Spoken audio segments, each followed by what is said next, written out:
오늘 성경의 주제가 약간 무겁습니다. 연병입니다. 오늘 이스라엘 백성들은 광야에서 40년 동안 겪은 중요한 경험 하나를 이야기합니다. 그것은 뭐냐면 영적으로 가장 최고점에 도달하면 바로 그 순간 가장 최저로 떨어진다라는 특징이 하나가 있습니다. 그러니까 사랑하는 여러분요, 저와 여러분 영적으로 가장 충만할 때가 가장 위험한 때라고 성경은 이야기합니다. 출애굽기 25장에서 31장에 보면 모세가 시내산 꼭대기에 올라가서 하나님으로부터 계시를 받는 장면이 나옵니다. 하나님이 친히 쓰신 십계명의 두 돌판을 받았고, 그리고 성막에 관한 모든 계시를 받았습니다. 그래서 그렇게 기분 좋게 정말 은혜가 충만하게 내려오는데 산 아래에선 어떤 일이 일어났어요? 대제사장 아론이 금송아지를 만들어 놓고 이놈의 송아지가 하나님이다 라고 선포하고 백성들로 하여금 그 앞에 우상을 섬기게 한 사건이 일어납니다. 30장까지 내용은 시내산 꼭대기에서 은혜를 받은 정말로 최고점에 도달했는데 31장에 가면 영적으로 최하로 떨어지는 모습을 보고 있습니다. 그리고 레위기 8장과 9절에 보면 동일해요. 아론의 아들들이 제사장으로 안수를 받고 첫 번째 사역을 시작할 때 하나님의 영광이 그 아들들에게 임했습니다. 하늘에서 불이 떨어지고 재물을 다 태워버리고 정말로 깜짝 놀라 임재가 일어났는데 그 엄청난 임재를 경험하고 레위기 10장에는 다른 불로 분향을 하다가 죽은 아들의 첫째 아들과 둘째 아들 나답과 아비후의 이야기가 나오고 있다라는 사실이에요. 꼭대기에 올라갔다가 나락으로 떨어지는 것을 여전히 보여주고 있습니다.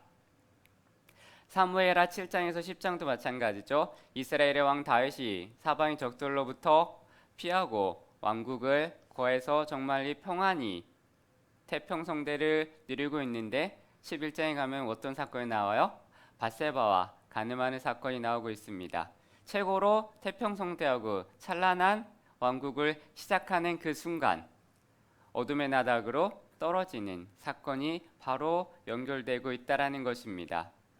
그리고 오늘 여러분 읽은 이 본문 민수기 22장에서 24장 모압의 왕 발락이 발람을 이용해서 이스라엘을 3번이나 저주하려 했는데 하나님이 직접 개입을 하셔서 그 저주를 도리어 축복으로 바꾸어 주셨습니다.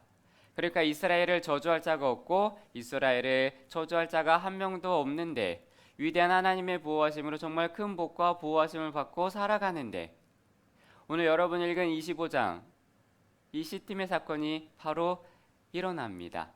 하나님의 은혜는 높고 높지만 인간은 그렇게 죄성이 많다라는 것을 이야기합니다. 오늘 본문의 사건은 간단해요. 4가지를 나누고자 하는데 첫 번째는 이스라엘 백성이 죄에 빠졌다라는 거예요. 그게 1절에 나와요. 1절에 이렇게 이야기합니다. 이스라엘이 시팀에 머물러 있더니 그 백성이 모압 여자들과 음행하기를 시작하니라 라고 시작을 합니다. 음행은 육체적인 죄, 성적인 죄를 이야기하는데 이스라엘 백성들의 죄는 육체적인 죄로 끝나지 않았습니다. 거기서 한 발 더 나아가고 선을 넘기 시작을 하는 거예요. 2절에 뭐라고 이야기하냐면 그 여자들이 자기 신들에게 제사할 때에 이스라엘 백성을 청함해 백성이 먹고 그들의 신들에게 절함으로 라고 이야기합니다. 그리고 3절 뭐라고 이야기하냐면 이스라엘이 바알브올에게 가담한지라 라고 이야기합니다. 이스라엘이 바알브올에게 가담한지라 라고 기록되어 있습니다. 이스라엘 백성이 바알브올에게 가담을 했어요. 부올 지방을 섬기는 바알 신을 섬기는 자들이 되었다라고 이야기하는 거예요. 백성들이 여자들과 음행을 저질렀고 여자들이 바알 신에게 바쳤던 음식을 같이 나눠 먹었고 함께 우상 숭배를 했다라고 말씀하고 있습니다. 이스라엘 백성들이 여자의 유혹을 뿌리치지 못해서 음행을 저질렀고 우상 숭배의 죄를 저질렀고 영적인 범죄까지 저질렀습니다. 죄의 함정에 빠지게 되었습니다. 그래서 어떻게 되었냐면 우상을 숭배하고 우상에게 절을 하며 귀신을 숭배하고 바알의 노예가 되기 시작을 했습니다. 바알 신은 우상과 음행은 뗄래야 뗄 수 없는 존재예요. 바알신은 일명 풍요의 신이라고 말을 하고요. 농업의 신이라고 이야기합니다. 그래서 바알을 섬기는 종교적인 교리 구조가 있는데 땅에서 바알을 섬기는 백성들이 음행을 저지르면 하늘에서 바알신이 음욕을 자극하게 되어 있고 그러면 바알신이 연회를 해서 땅에 비를 내리게 되었다라는 매우 유치한 논리를 가지고 있습니다. 그러니까 바알신을 숭배하는 사람들은 이 땅에서 저지르는 육체적인 음행을 단순히 쾌락을 위한 것을 넘어서 바알신을 자극하기 위한 일종의 행위의 핵심이었다라는 것입니다. 음행과 바알신은 뗄래야 뗄 수 없는 관계입니다.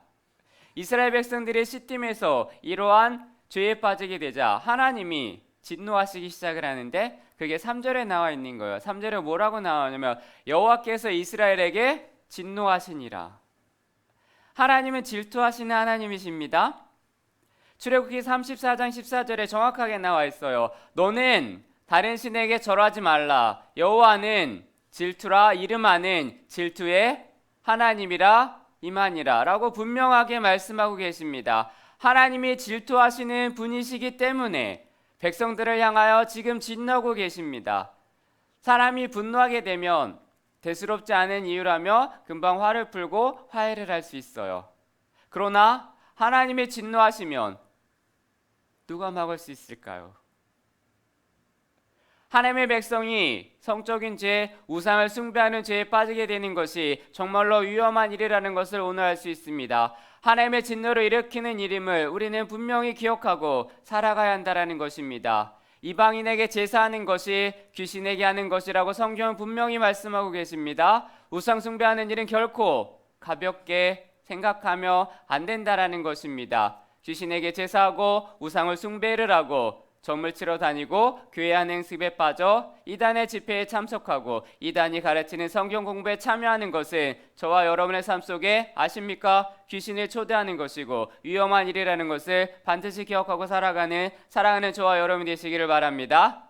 아십니까? 그놈의 귀신 사단이 한번 여러분에게 달라붙게 되면 저와 여러분의 삶에 여러 가지로 괴롭고 해로운 일들이 일어나게 됩니다. 영적인 도둑이 되어 아무런 권세가 없는 영혼을 죽일 것이고 피폐하고 멸망시키는 일을 할 것입니다. 성적인 죄도 위험하고 우상숭배, 귀신숭배도 매우 위험한 것입니다. 그래서 요한 1서 5장 20절 21절은 이렇게 이야기해요. 또 아는 것은 하나님의 아들을 이르러 우리에게 지각을 주사 우리로 참된 자를 알게 하신 것과 또한 우리가 참된 자 곧 그의 아들 예수 그리스도 안에 있는 것이니 그는 참 하나님이시요 영생이시니라. 자녀들아 너희 자신을 지켜 우상에게서 멀리하라 라고 말씀하고 계십니다. 하나님의 사람은 하나님만 예배해야 됩니다. 하나님의 사람은 하나님만 경배를 해야 합니다. 내가 여호와 하나님 외에 다른 신이 없다라는 믿음을 갖고 분명히 끝까지 살아내야 한다라는 사실을 기억하고 살아가시기를 바랍니다. 그리고 여호와 하나님의 말씀만이 진리임을 믿는다는 태도로 우리는 우리의 신앙생활을 분명히 하고 살아가야 합니다.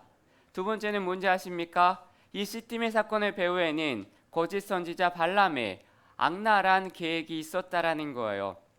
이스라엘 백성들이 죄에 빠지게 된 것은 시딤 사건의 배후에는 거짓 선지자 발람이 계획하고 있었다라는 거예요. 거짓 선지자 발람이 악한 계획을 꾸리고 거기에 넘어갔다라는 거예요. 민수기 31장 16절에 시딤 사건 배후에는 누가 있었는지 정확하게 보여주고 있습니다. 16절에 이렇게 이야기해요. 보라, 이들이 발람의 꾀를 따라 이스라엘 자손을 부올의 사건에서 여호와 앞에 범죄하게 하여 여호와의 회중 가운데 연병이 일어나게 하였느니라 라고 분명히 기록되어 있습니다. 하나님께서 왜 이 비유를 이스라엘 백성들에게 이야기하시는지 대해 분명하게 말씀하고 계시는 거예요. 발람은 이스라엘을 3번이나 저주하려고 했는데 모두 실패했어요. 왜냐하면 하나님의 개입하심으로 저주가 변하여 축복이 되었습니다. 그러나 발람은 거기서 포기하지 않았습니다. 이놈의 점쟁이가 고집이 굉장히 세요. 포기를 하지 않고 계속 이야기하는 거예요. 악한 계획을 꾸며서 모압 왕 발락에게 제안을 하는 거예요. 왕이시여, 우리가 말로는 저주하는 게 어렵겠습니다. 제가 다른 계획을 가지고 왔습니다. 이방의 여인들을 시딤에 모아놓고 이스라엘 남자들을 유혹하도록 해보세요. 음행으로 유혹하며 그들이 바알신을 섬길 것입니다. 라고 계획을 세웠습니다. 이런 식으로 모압 왕이 발락을 부추겨서 오늘의 시딤 사건을 일으키게 되었습니다. 거짓 선지자 발람은 사악한 계획을 꾸미는 일에 정말로 선수였어요. 굉장히 능한 사람입니다. 사랑하는 여러분이요, 아십니까? 사단은 다양한 작전과 전략을 가지고 저와 여러분을 지금도 여전히 공격하고 있다는 사실을 기억하십시오. 그것을 잃어버리시면 안 된다는 것입니다. 한 가지 작전이 실패했다고, 여러분이 한 가지 작전을 성공했다고 거기 머물러 있으면 안 됩니다. 계속 여러분을 공격할 것입니다. 하나님의 아들인 예수님에게도 여전히 3번을 시험하고 잠시 머물렀다 다시 온 사단입니다. 후일에 아십니까? 어제도 얘기했어요. 가룟 유다 속에 들어가 예수님을 십자가에 못 박도록 한 존재가 사단입니다. 귀신의 계획을 우리는 눈여겨보아야 하고 영적으로 민감해야 합니다. 우상 숭배하는 곳은 어둡고 침침합니다. 그런 곳엔 늘 귀신이 달라붙어 있어요. 그렇게 어둡고 침침한 곳에 아십니까? 1번 가고 2번 가고 3번 가며 나도 모르게 거기에 마음을 빼앗기게 되어 있다는 사실입니다. 그래서 귀신의 영향권 아래 들어가게 됩니다. 고린도후서 2장은 정확하게 이야기해요. 이는 우리로 사탄에게 속지 않게 하려 함이라 우리는 그 계책을 알지 못하는 바가 아니로다 라고 말씀합니다. 사단의 계획을 가지고 자꾸 여러분을 속일 거예요. 자꾸 여러 가지 계획을 가지고 들이밀 것입니다. 기독교 2000년 역사 가운데 사단이 자주 이용한 계획이 있는데 3가지가 있는데, 하나는 정치적인 세력을 통해서 교회를 협박하고 핍박을 했어요. 이단과 귀신을 추종하는 세력들과 그들이 연합해서 세력을 형성한 후에 하나님의 교회를 핍박하고 괴롭혔다라는 거예요. 요한계시록의 표현에 따르면 용이 바다에서 나오는 짐승을 이용한다라고 말을 합니다. 이들은 두목, 사단, 옛뱀이라고 성경 분명히 이야기해요. 사단이 짐승을 이용해서 교회를 핍박한다라고 이야기합니다. 계시록 13장 6절에 이렇게 이야기해요. 짐승의 입을 벌려 하나님을 향하여 비방하되 그의 이름과 그의 장막 곧 하늘에 사는 자들을 비방하더라라고 말씀하고 있습니다. 2번째는 거짓된 종교 세력들이 하나님의 교회를 회파하기 시작합니다. 주술사, 무당, 점쟁이, 이단 등 거짓된 종교 세력들이 교회를 공격합니다. 요한계시록에 보면 땅에서 나온 짐승이라고 말을 하는데 계시록 13장 11절 이렇게 이야기해요. 내가 보매 또 다른 짐승이 땅에서 올라오니 어린 양같이 두 뿔이 있고 용처럼 말을 하더라 라고 말을 합니다. 땅에서 올라온 짐승 즉 거짓된 종교 세력들, 겉으로 보기엔 양처럼 순하게 생겼지만 속으로는 도둑질하는 이리와 같다라고 이야기합니다. 귀신들의 허황된 교리도 얼마나 잘 만드는지 몰라요. 말도 안 되는 그림까지 그려가며 거짓된 교리를 전파하고 이야기합니다. 그리고 예수 믿는 사람들을 미혹하고 끌어간다라는 거예요.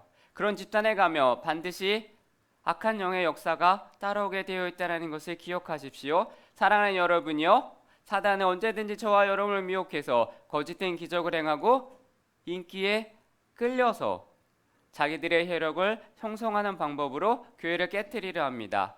땅에서 나온 짐승, 그들을 이용해서 성도들을 넘어뜨리려 합니다. 사랑하는 여러분이요, 절대로 이단 세력에 가지 마시고 점이나 사주팔자, 점쟁이 같은 것을 보러 다니지 않기를 바랍니다. 사단의 거짓된 종교 세력에 여러분을 자꾸 미혹하려고 오라라고 이야기해요. 그래서 베드로전서 5장 8절과 9절은 뭐라고 이야기합니까? 근신하여 깨어라, 너희 대적 마귀가 우는 사자같이 두루다니며 삼킬 자를 찾나니 9절에 너희의 믿음을 굳건히 하여 그를 대적하라. 이는 세상에 있는 너희 형제들도 동일한 고난을 당할 줄을 알미라라고 이야기합니다. 믿음을 굳건히 하여 마귀를 대적하는 사랑하는 여러분이 되기를 바랍니다. 대적하십시오. 같이 놀지 마십시오. 대적해서 무찔리는 사랑하는 여러분이 되기를 바랍니다. 근데 오늘 이스라엘 백성들이 빠진 이 죄의 배후는 사악한 계획을 세운 거짓 선지자 발람이 있었다라는 거예요. 하나님의 진노는 오늘 심판하셨습니다. 이스라엘 백성들이 빠진 죄에 대해서 하나님의 진노는 그에 상응하는 징벌이 없이는 절대로 사라지지 않습니다. 하나님은 모세를 통해서 오늘 그들의 죄를 심판을 내리셨어요. 4절에 뭐라고 이야기하냐면 여호와께서 모세에게 이르시되 백성의 수령들을 잡아 태양을 향하여 여호와 앞에 목매어 달라. 그리하면 여호와의 진노가 이스라엘에게서 떠나리라 라고 말씀하셨습니다.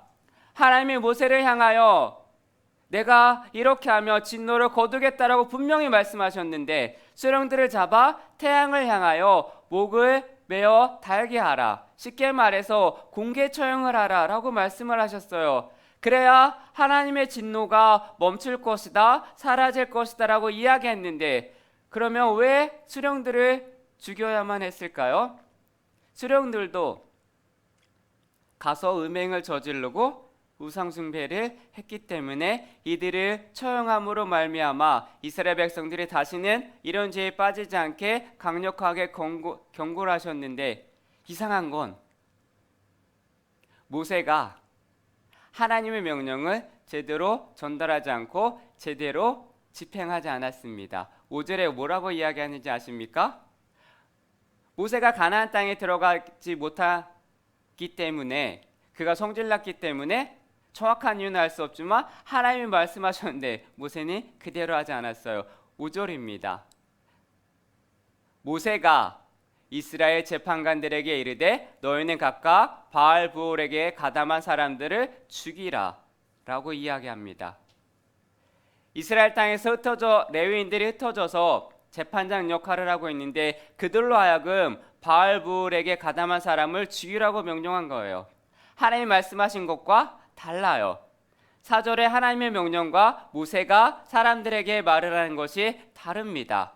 하나님은 수령을 죽이라고 말씀하셨는데 모세는 바알브올에게 가담한 사람을 죽이라고 이야기합니다. 죽이는 방법도 달라요. 하나님은 태양을 향하여 여호와 앞에 목매어 죽이라고 말씀하셨는데 모세는 그냥 죽이라고 이야기합니다. 이것은 굉장한 차이가 있어요.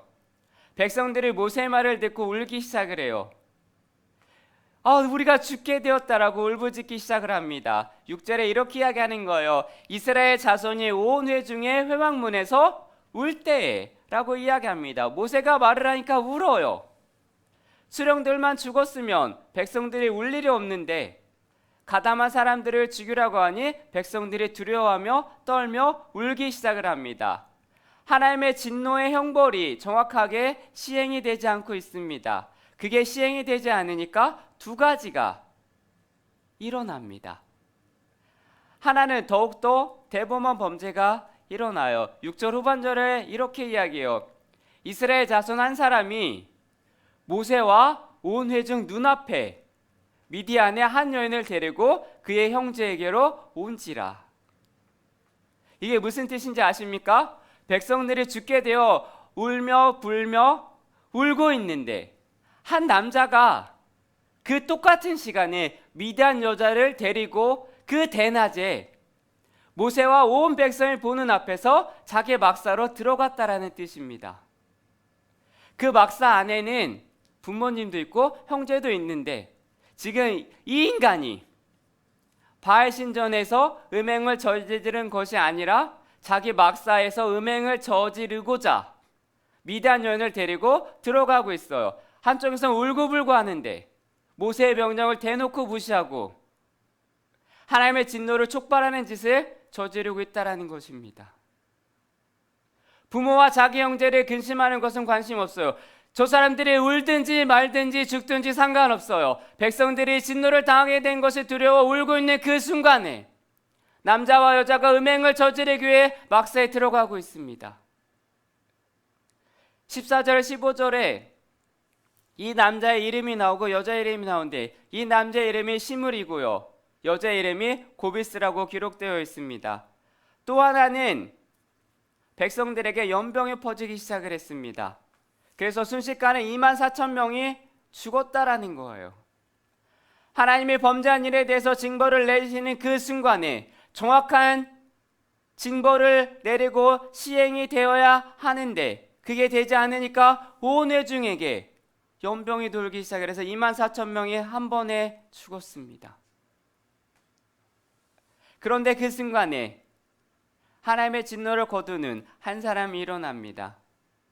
사람들이 말을 합니다. 사람들이 죽어나오고 한쪽에서는 한 이상한 애가 미디안 여자를 데리고 들어갔는데 그 순간에 어떡하지? 야, 저 시므리아 고비스를 누가 척결할 것인가? 내가 할 거야 라고 수근수근대며 망설이고 있는 그 순간에 서로 믿으며 얼굴만을 보고 있는 그 순간에 바로 그때 비느하스라는 용맹스러운 사람이 자리를 박차고 일어납니다. 그리고 아무도 이 대범한 범죄에 대해서 책임지려 하지 않을 그 순간에 비느하스가 회중 가운데 일어나 손에 창을 들고 일어나서 시므리의 박사로 들어가서 시므리아 고비스의 배를 한 창에 꿰뚫었습니다. 그러니까 하나님의 진노가 멈추고 사라졌다라는 거예요. 하나님의 진노가 그 순간에 사라졌습니다. 비느하스 누군지 아십니까? 그는 대제사장 아론의 손자이고 엘레아사의 아들입니다. 하나님의 진노가 멈추게 하자 연병이 이스라엘 백성들에게도 멈췄다는 사실입니다. 11절에 뭐라고 나오는지 아십니까? 제사장 아론의 손자 엘레아살의 아들 비느하스가 내 질투심으로 질투하여 이스라엘 자손 중에서 내 노를 돌이켜서 내 질투심으로 그들을 소멸하지 않게 하였도다 라고 말씀하십니다. 그리고 13절 후반에 그가 그의 하나님을 위하여 질투하여 이스라엘 자손을 속죄하였음이라 라고 말씀합니다. 성경은 비느하스가 한 일을 뭐라고 말하는지 아십니까? 속죄라고 이야기해요.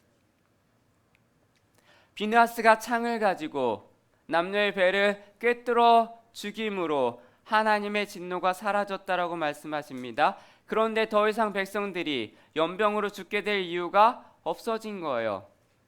하나님이 비느하스에게 상을 주셨는데 영원한 제사장 직분을 주셨어요. 아론의 수많은 손자가 있어도 비느하스의 후손에게 대제사장 직분을 계승하시겠다라고 약속하셨습니다. 사랑하는 여러분이요, 오늘 이 말씀이 저와 여러분에게 어떤 의미가 있는지 아십니까? 우리는 예수 믿기 전에 모두 죄인입니다. 영적으로나 육적으로나 죄인인데 하나님의 진노 아래 있던 사람들이었는데 예수를 믿지 않은 사람들 외에는 하나님의 진노가 늘 있었는데 우리 죄를 위해 예수 그리스도가 십자가에 달려 돌아가심으로 하나님의 진노가 사라져 모든 죄를 용서받는 하나님의 사람이 되었습니다. 하나님의 진노가 여러분에게 없어졌다라는 사실입니다. 마귀의 권세에서 해방시켜 주셨다라는 사실입니다. 하나님과 가깝게 동행하며 살아갈 수 있는 존재가 되었다라는 거예요.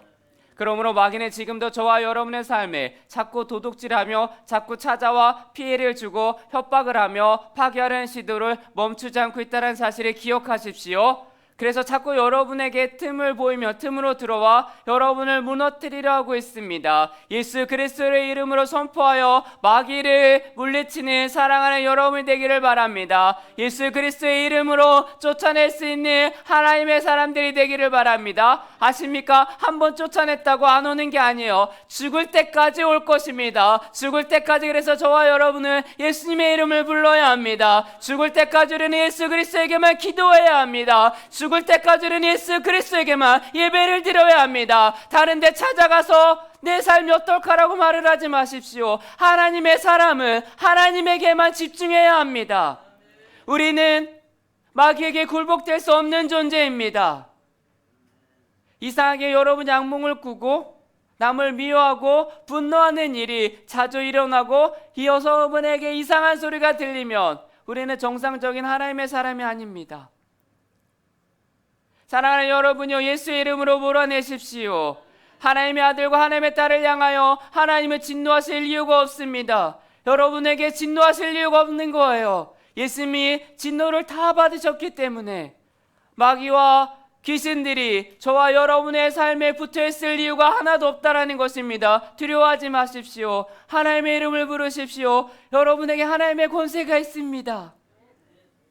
우리는 하나님과 화목한 존재가 되었습니다. 복을 내리는 존재가 되었습니다. 무엇이든지 원하는 대로 구하면 주신다라고 말씀하셨어요. 복을 주실 것입니다. 그게 저와 여러분이 하나님의 사람인 것입니다. 사랑하는 여러분이요, 예수 그리스도 우리의 구원자 되시는 하나님은 우리를 향하여 지극히 자비로 오신 하나님이신 줄 믿으시기를 바랍니다.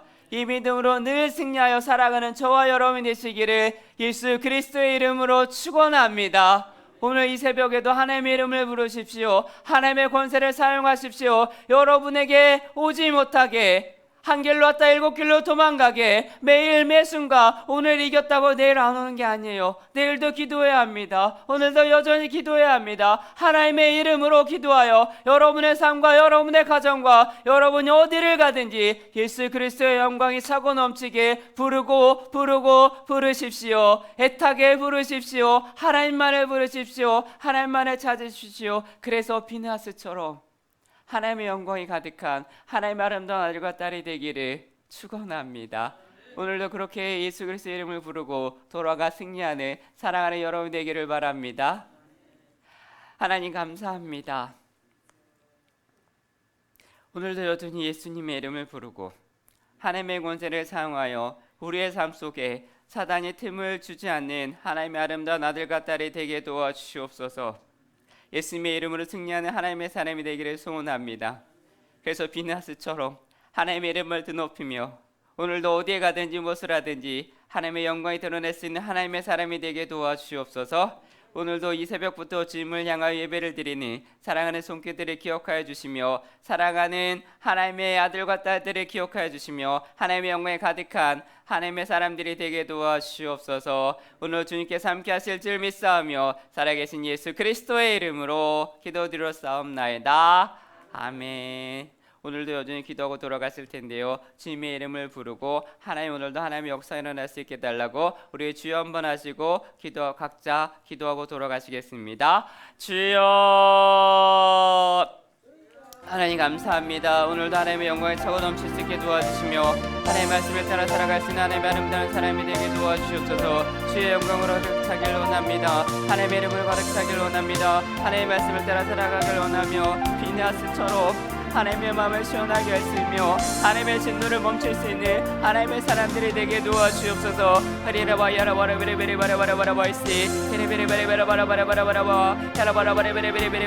주여 역사해 주옵소서. 하나님의 사람인 것을 기억하며 하나님의 다른 것을